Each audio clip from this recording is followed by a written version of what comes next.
क्षमा breaking Jain news. अतिथि देवो भवा, अतिथि देव होते हैं, इसमें कोई संदेह नहीं है। और आज आप लोग थोड़े ध्यान से सुनना। मैं जो आज यहां बैठा हूं वो हमारे मुनि पुंगव निर्यापक मुनि श्री सुधा सागर जी महाराज की दृष्टि से मैं यहां बैठा हूं। आपको आज बता दें, मुनि श्री जब बंडा में 1986 में चातुर्मास कर रहे थे, मुनि श्री योग सागर जी के साथ में, उस समय वो स्मृतियां आ रही हैं मुझे, जब मैं महाराज के पास जाकर के पैर दबाता था। जब वहां जाकर के पैर दबाता, महाराज के प्रवचन सुनना, माई को भी कभी कभी सेट कर देता।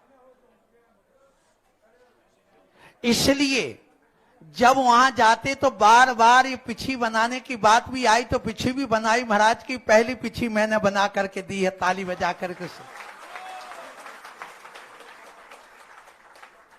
महाराज ने जितनी प्रेरणा मुझे दी है, जाओ आचार्य महाराज के पास जाओ, जाओ आचार्य महाराज के पास जाओ। और बीच में एमएससी प्रीवियस पूर्ण होते ही फाइनल नहीं किया। मैं एमएससी नहीं हूं कायदे से, तो क्योंकि जब फाइनल नहीं किया तो काय का, तो आचार्य गुरुवर बार बार कहते थे तूने ना वहां एमएससी फाइनल किया है और ना यहां मुनि दीक्षा फाइनल कर रहा है। अब उस स्वास्थ्य की वजह से ऐसा होता रहा।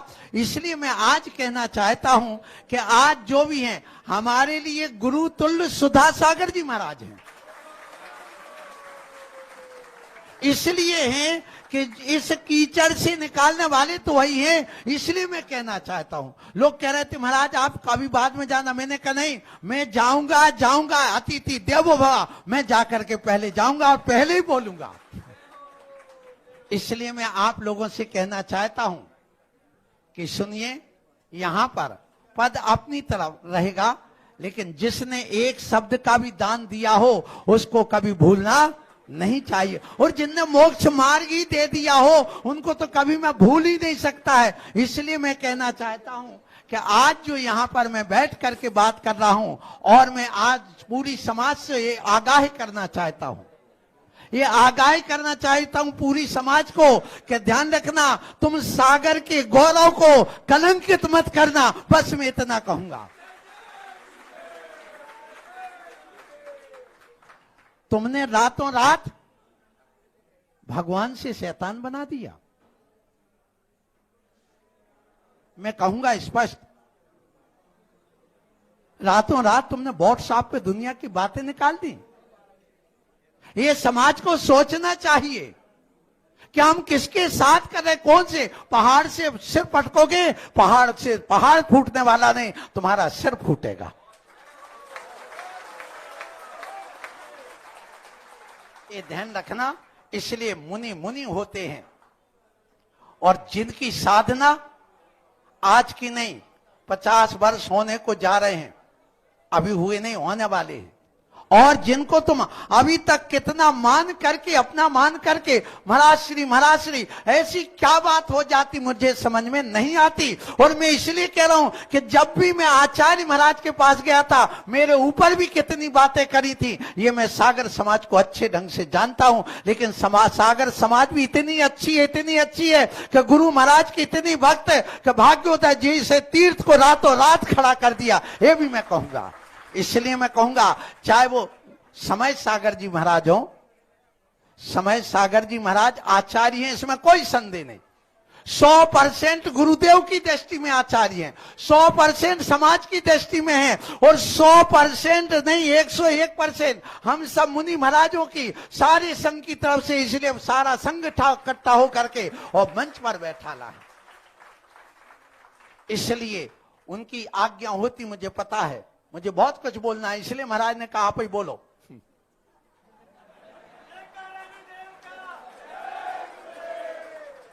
सो मैं आज से ये कहूंगा, यदि वो 101% है तो मैं कहूंगा, यदि आचार्य के गुणों को जब हम देखते हैं, आचार्य कैसा होना चाहिए, आचार्य के क्या क्या लक्षण होते हैं, ये सारी बातें यदि हम करते हैं तो आप देखिए आचार्य के संबंध में हमारे यहां पर कहा गया है आचार्य कैसा होना चाहिए। इसलिए मैं आप लोगों से यह कहूं कि आचार्य के जो लक्षण की बात करता हूं, आचार्य की जो मैं बात करता हूं, उनके लक्षणों में यदि देखा जाए और उनकी सारी बातें चर्या आदि को भी देखा जाए, उन सबको देखने के बाद में मैं यही कहूंगा कि देखिए आप लोग जो कहोगे कि यदि आचार्य गुरुवर विद्यासागर जी महाराज ने एक नहीं कितने अध्यापक बनाए, 2 नहीं 9 बनाए। कितने बनाए? जब महाराज की समाधि हुई थी उस समय भी मैंने कहा था, आज मैं फिर मंच से कहना चाहता हूं कि आचार्य महाराज की दृष्टि विशाल थी, गुरुदेव की विशाल दृष्टि थी, और इतनी विशाल दृष्टि थी, उन्होंने ये कहा है, ये कोई भी आप सुन लो जो जो वहां जाते रहे, आचार्य श्री का एक ही कहना था कि संघ बहुत बड़ा है, बहुत बड़ा है। आज तो गुरु गुरु होते हैं, ध्यान रखना, लेकिन जब कोई भी उनका शिष्य गुरु पद पर बैठ जाता है तो वो बात अलग होती है, लेकिन गुरु गुरु होता, जैसे सुधा सागर जी महाराज के स्वयं शब्द हैं कि बाप बाप होता है और भाई भाई होता है। इसलिए इस संघ को व्यवस्था की दृष्टि से मैंने निर्व्यापक बना दिए हैं, वे अपना अपना संघ संभालेंगे, ये गुरुदेव का कहना है। इसलिए मैं आज यह कहूंगा, आप लोगों से स्पष्ट कहूं कि देखिए आप यदि इन सारी बातों को समझने, और महाराज श्री को भी हम समझते आज से नहीं, क्योंकि जब बंडा में चातुर्मास हुआ था उस समय की बात से मैं कह रहा हूं, उसमें जब हमने देखा, और हमारे बाजू में हमारे छुल्लक जी महाराज बैठे हैं, बैठे कि नहीं, इनकी और हमारी नैनागिरी में एक साथ एक मंच पर दीक्षा हुई है।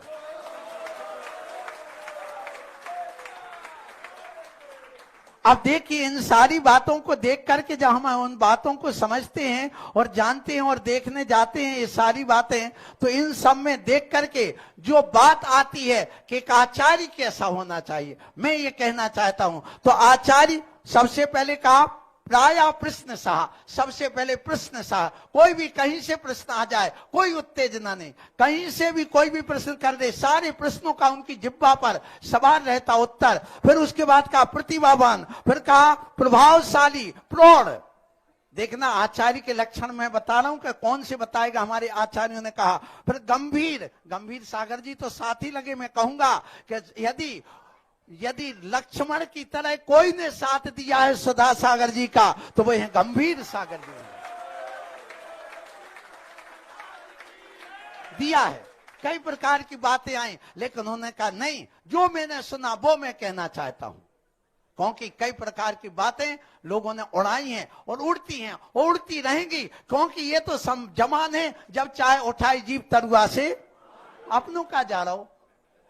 और ज्यादा है आजकल तो व्हाट्सएप युद्ध चल रहा है। कौन सा युद्ध? ये युद्ध बहुत खतरनाक है, बहुत खतरनाक है, इससे बचना चाहिए, क्योंकि अभी मीडिया में यहां वहां की बातें डाल देते, मेरी भी कितनी डाल चुके, मुझे पता है कितनी डल गई, डल जाने दे। लेकिन जैसे हमारे महाराज श्री जो शेर कहलाते, जिन शासन के शेर, तो मैं आपसे कहूंगा, मैं भी डरता नहीं हूं, मैं दुबला पतला जरूर हूं, लेकिन माइक पर आता हूं तो बोलने में कभी कमजोर नहीं रखता हूं। और ये देन किसकी है? महाराज की। आज वो संस्मरण याद आ रहा मुझे, जब मैं दीक्षा लेने के लिए आचार्य श्री के पास गया, पेंट शर्ट पहनने के बाद में महाराज से कहा महाराज मैं जा रहा हूं, वहां पहुंच गया, मेरे वस्त्र चेंज हो गए 16 नवंबर को, कब? 1986 को, और बस 72 दिन हुए और मेरी छुल्लक दीक्षा गुरुदेव ने जब दी, उस समय की बात बताऊं। फिर मैंने कहा महाराज से, महाराज हमें कोई मार्गदर्शन दो, तो महाराज ने क्या कहा था? निर्भय सागर, उस समय भी निर्भय सागर थे। और नाम क्यों रखा ये भी आप लोगों को पता नहीं होगा, इसलिए रखा था गुरुदेव ने नाम मेरा निर्भय सागर, कि जब मैं दीक्षा के लिए वहां पहुंचा और रविवार का दिन था, 16 नवंबर की बात थी। उस समय महाराज से कहा, महाराज मुझे दीक्षा लेना। बोले कौन आए? बोले बहन आई, भाई आए हैं। ठीक है, उनसे पूछा, स्वीकृति दे दी। फिर मैंने फटाफट केस लॉन्च कर दिया, आधा घंटे में अपना स्वयं का स्वयं कर दिया। और करने के बाद मंच पर पहुंचे, और मंच पर पहुंचने के बाद वो आदत तो आदत होती, कहते गाड़ी की गड़रियां चली जाए पर टिटकारी नहीं जाती, ये कहावत है। इसलिए आज भी मैं स्वयं अपनी व्यवस्था स्वयं कर लेता हूं, भले आचार्य हूं कोई बात नहीं, लेकिन मुझे आज भी नहीं तो ये गुरुदेव की देन है। तो हमने अपना माइक स्वयं उठाया और तैयार कर लिया हुआ महाराज के सामने। महाराज ने कहा कुछ बोलोगे?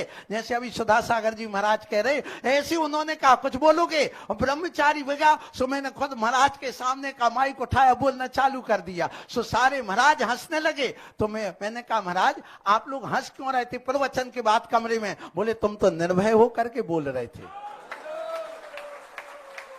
ये गुरुदेव के आज संस्मरण में सुनाना चाहता हूं, ये मैं कहना चाहता हूं। फिर इसके बाद जब दीक्षा हुई नैनागिर में, गुरुमती पहली बंडा की और लास्ट के निर्भय सागर, सो बंडा से लेके बंडा तक पूरा मंच सजा था।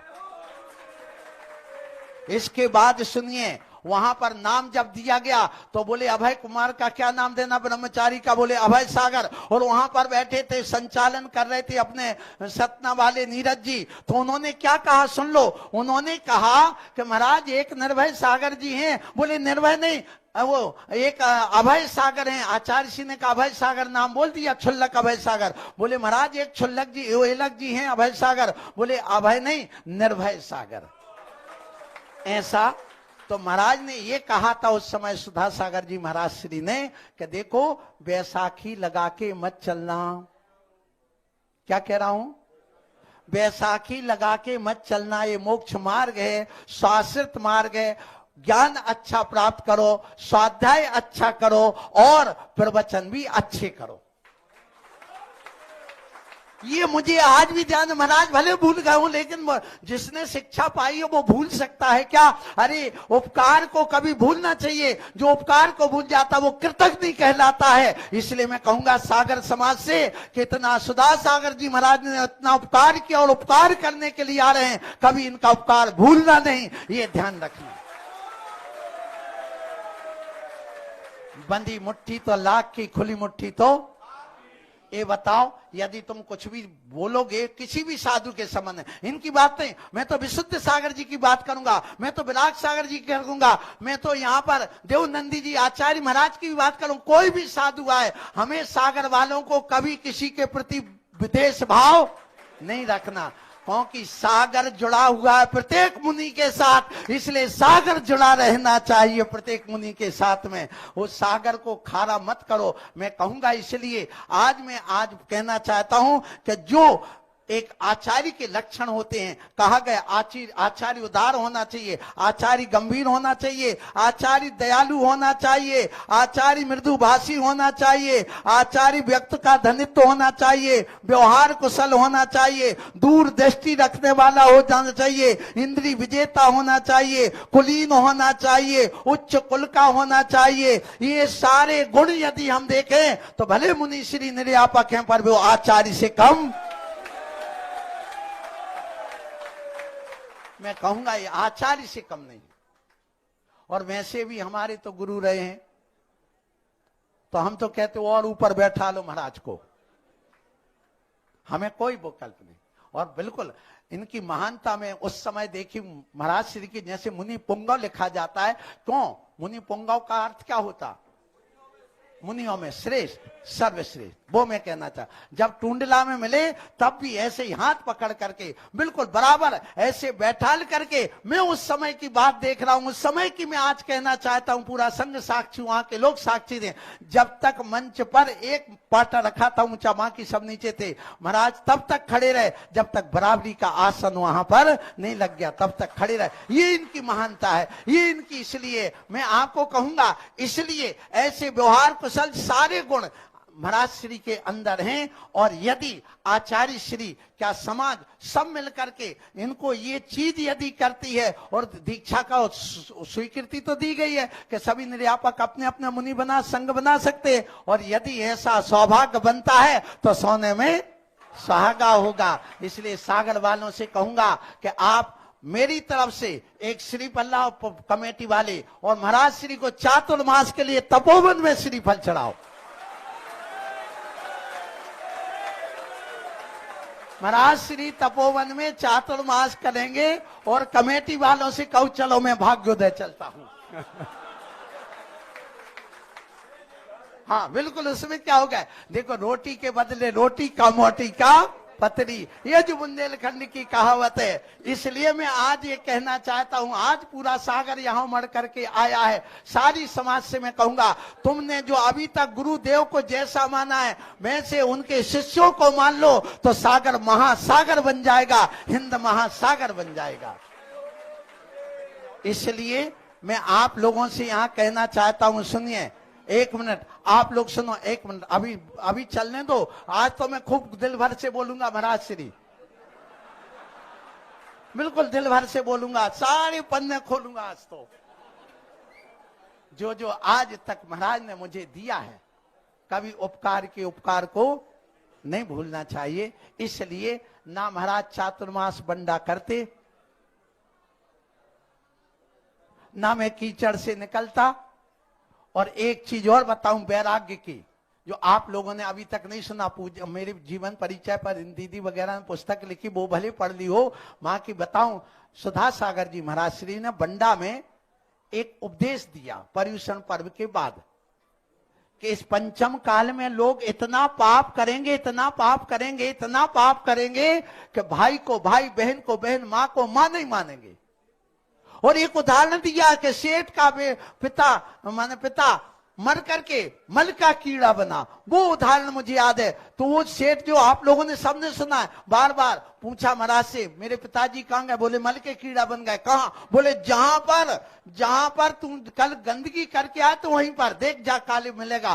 तो वो कहा, तो जब उनकी ये बात सुनी और मैं सुन करके प्रवचन से आया, और जब उस समय ये संडास जो होते थे वो सफाई करने वाले होते थे, वैसे जो आते थे सफाई करने वाले, सेप्टिक टैंक वाले नहीं थे, वहां पर लाइट चली गई। 3 दिन से भीषण बरसात हो रही थी, और उस बरसात में जब मैं टार्च लेके गया, लाइट चली गई, तो उस लैट्रिन में इतने कीड़े देख करके बैराग हो गया उसी दिन। और दूसरे दिन मैंने कहा चलो अब तो आचार्य विद्यासागर जी गुरुदेव के चरणों में चलता है। वो उनका उदाहरण कहना होगा, वहां मल के कीड़े देखे और यहां पर कदम मोक्ष मार्ग की ओर बढ़ गए। इसलिए मैं आज कहना चाहता हूं कि देखिए, ऐसे मुनिराज जो कि महान है, अपने नगर के लिए नहीं सारे देश के लिए, कहते गांव का जोगी गावड़ा, आन गांव में सिद्ध। जाकर के देखो आप राजस्थान में, जाकर के देखो उत्तर प्रदेश में, जाकर के देखो महाराष्ट्र में, जहां जहां महाराज श्री गए हैं। इसलिए महाराज श्री ध्यान रखना, कई लोगों का कहना है कि महाराज कैंची का काम करते हैं। एक व्यक्ति ने तो यहां तो कह दिया, ये तक कह दिया, अरे ये तो जैनियों के औरंगजेब है। अब ऐसी भी कानों में सुनने में आ गई बात है। क्या कह दिया? क्या कह दिया? क्या कह दिया? बोलो, सुन लो। क्यों? बोले जहां देखो बुलडोजर महाराज हैं। ये भी कई लोगों ने कह दिया। एक बुलडोजर मंत्री हैं और एक बुलडोजर महाराज हैं, जहां जाते सो बुलडोजर चलवा देते हैं। ध्यान रखना, जब भी तुम कपड़ा लाओगे तो कपड़ा अखंड आएगा, लेकिन बिना कैंची चलाए वो तुम्हारी शर्ट नहीं बनेगी। तुम लपेट के मत रख लेना। तो पहले कैंची का काम करते हैं और कैंची चलाने के बाद में वेस्टेज को निकाल देते हैं, फिर सुई धागा से सिल करके फिटिंग की शर्ट आपकी बना करके कपड़ा ड्रेस दे देते हैं। तुम्हारी अभी कैंची की ओर दृष्टि है कि सुई धागा की ओर है?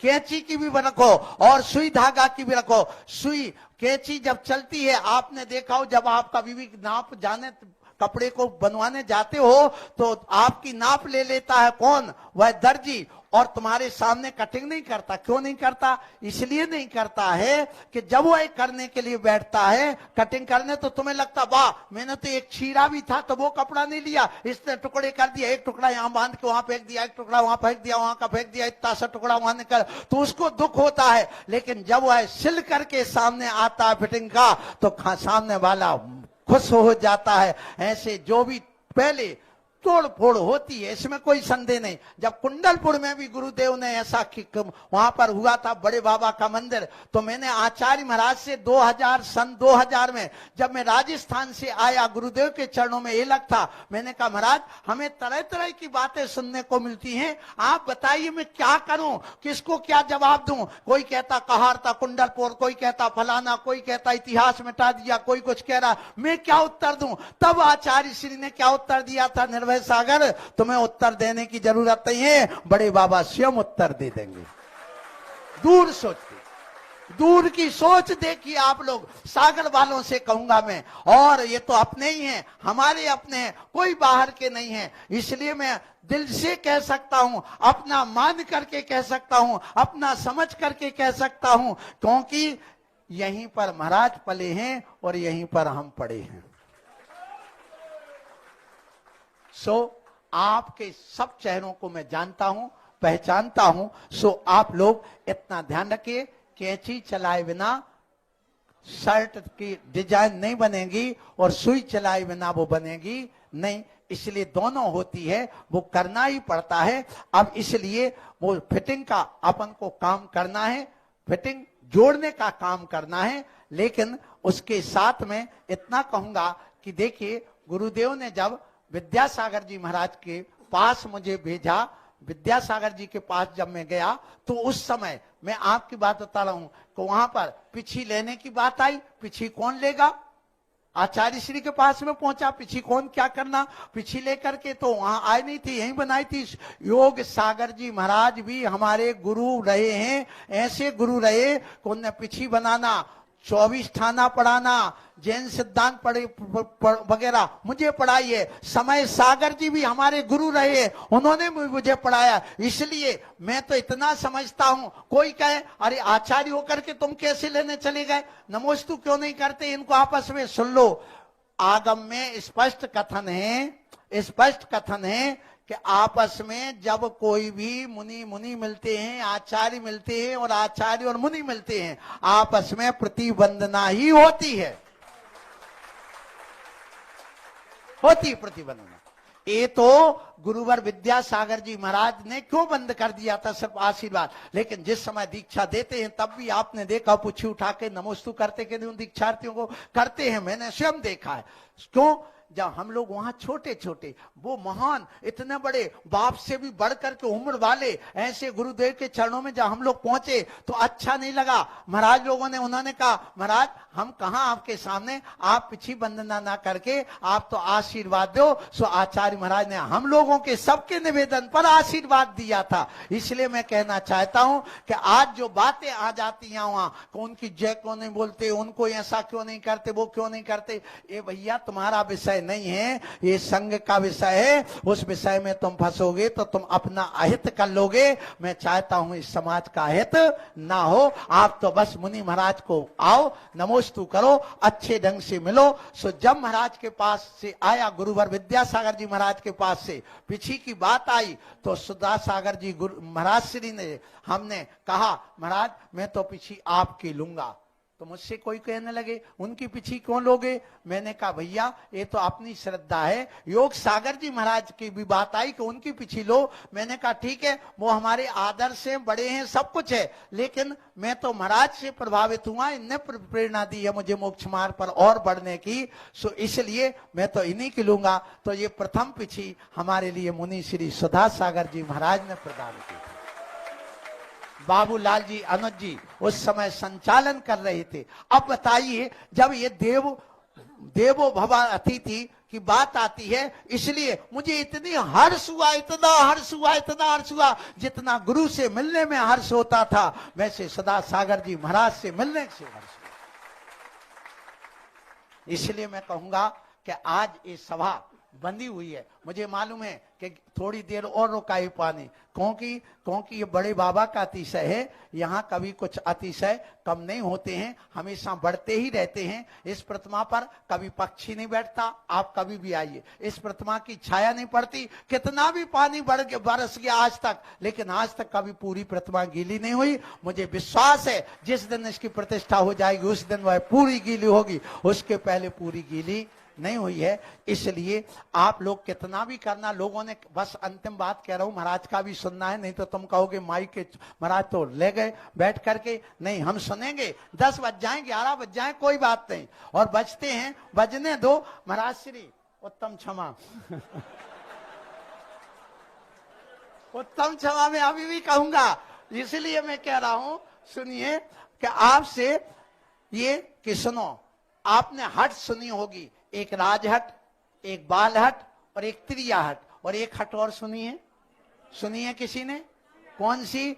हमारे गुरुवर विद्यासागर जी महाराज कहते हैं, हम सबके गुरुवर विद्यासागर जी महाराज कहते हैं, एक हट और होती है, एक राजहट, राजा की हट जो ठान लिया वो करेगा। बालहट जो बालक को चाहिए, कार चाहिए मतलब चाहिए है, लड्डू चाहिए मतलब चाहिए, वो बाल हट कहलाती है। और एक त्रिया हट, स्त्री रोएगी गाएगी कुछ भी करेगी, वो अपना हट करके सामने वाले को अपनी मनवा लेगी। इसी प्रकार एक और हट होती जो है साधु हट, और वो हट आचार्य विद्यासागर जी गुरुदेव में थी, क्या मुनि श्री सुधा सागर जी महाराज में वो हट है, मैंने देखा है। सामने भले दीवार भी हो जाए वो हट जाएगी, लेकिन ये हटने वाले नहीं है। इसलिए सागर वालों ने खूब कहा, लेकिन सागर जाना मतलब जाना है। ये तुम्हारा सौभाग्य है बंधुओं, आप लोग मत चूको। डाल का चूका बंदर और आषाढ़ का चूका किसान, और सुधा सागर जी महाराज का चतुर्मास का चूका सागर कभी उठ नहीं सकेगा।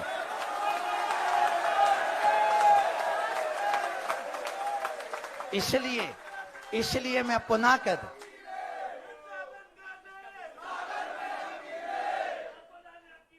इसलिए मैं कहूं आप लोगों को ऐसे, महाराज श्री, अब मैं नहीं बोलूंगा, अब महाराज श्री मुझे बुलाएंगे, मुझे पता है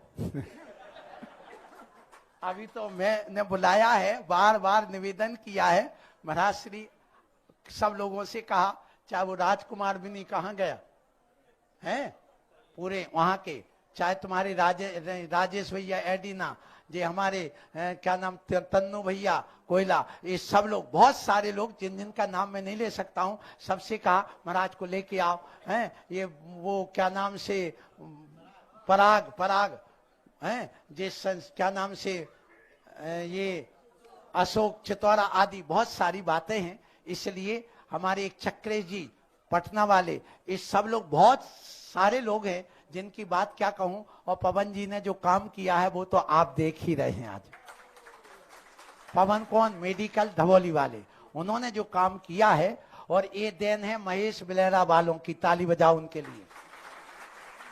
क्यों? सुनिए क्यों है। जब आचार्य गुरुवर विद्यासागर जी महाराज के सानिध्य में पंच कल्याणक होना था, कहां? अंकुर कॉलोनी में, भाग्योदय में बोली लग रही थी। उसी समय मैं दूसरे संघ में दीक्षा लेने चला गया। अब अंदर क्या बात हुई पता नहीं, बोली बढ़ती गई 51 लाख तक पहुंच गई, 55 तक पहुंच गई, वो फिर 61 तक पहुंच गई। अब उन्होंने कहा पवन जी ने, मैं तो जा रहा हूं भैया, तुम ही ले लो, हमें नहीं चाहिए, क्योंकि हमारी इतनी गुंजाइश नहीं है, मकान बेच करके मैं बोली नहीं ले सकता हूं, मैं गरीब आदमी हूं, छोटा आदमी हूं, कोई आप जैसे बड़े आदमी नहीं, हम बिल्डर वगैरह। वो आ गए, फिर उनके मन में आया कि मैंने बोल तो दिया है, मैं घोड़ा हाथी पर बैठ करके वो पैसा खर्च कर देता, गिन के दे नहीं था, अब इस पैसे को मैं किसी अच्छे धर्म क्षेत्र में लगाऊंगा, और मैं ब्याज के लगाऊंगा। उन्होंने फिर जमीन खरीद करके, और ये इतना बड़ा क्षेत्र बनाया। ये मेरा क्षेत्र नहीं है, मेरा नाम नहीं है यहाँ, और होना भी नहीं चाहिए। हम तो कहेंगे आज सुधा सागर जी महाराज आए हैं, इनकी स्मृति में भी यहाँ कोई काम होना चाहिए। और मेरी भावना है, सुन लो, कौन सी भावना है, कि अभी तक सब भगवान के मंदिर बने हैं, लेकिन गुरु मंदिर आज तक नहीं बना। तो गुरुवर विद्यासागर का गुरु मंदिर, विद्या गुरु मंदिर यहाँ पर एक जरूर बनना चाहिए। कि सुधा सागर जी महाराज आए थे, और ये वहां पर पहला मंदिर यहीं बनेगा। कहां पर? तपोवन में यहाँ पहला मंदिर बनेगा। मैं ये चाहता हूं, मेरी भावना है, और चातुर्मास की भी भावना सबकी है। यहाँ पर आ जाएं, बोलो महावीर भगवान की। हाँ क्या? हाँ हाँ ठीक है, चलो सब कमेटी वाले आए, उसके बाद महाराज श्री से हम कहेंगे, हम अपनी तरफ से कहेंगे, समाज की तरफ से कहेंगे कि आप अपनी बात करें।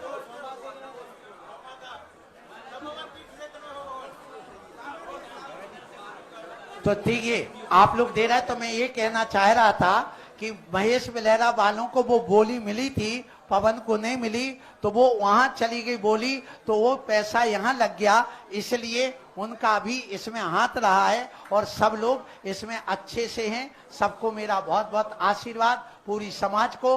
अंतिम बात कह के महाराज श्री को माइक मिलेगा। यहाँ पर मैंने 25 तारीख को चतुर्मास स्थापना इसलिए रखी है, सुनिए, क्योंकि 20, 21, 22, 23, 24 तक सबकी चतुर्मास स्थापनाएं होगी और सागर में भाग्योदय तीर्थ में हम चाहेंगे सुधा सागर जी महाराज को श्रीफल चढ़ाएं सब लोग और वहां पर चातुर्मास कराएं।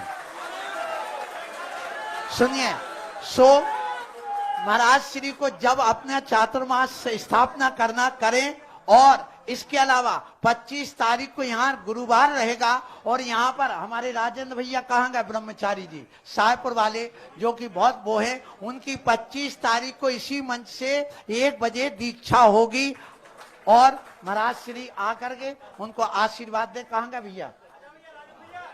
चलिए, बोलो महावीर भगवान की, पदम प्रभु भगवान की।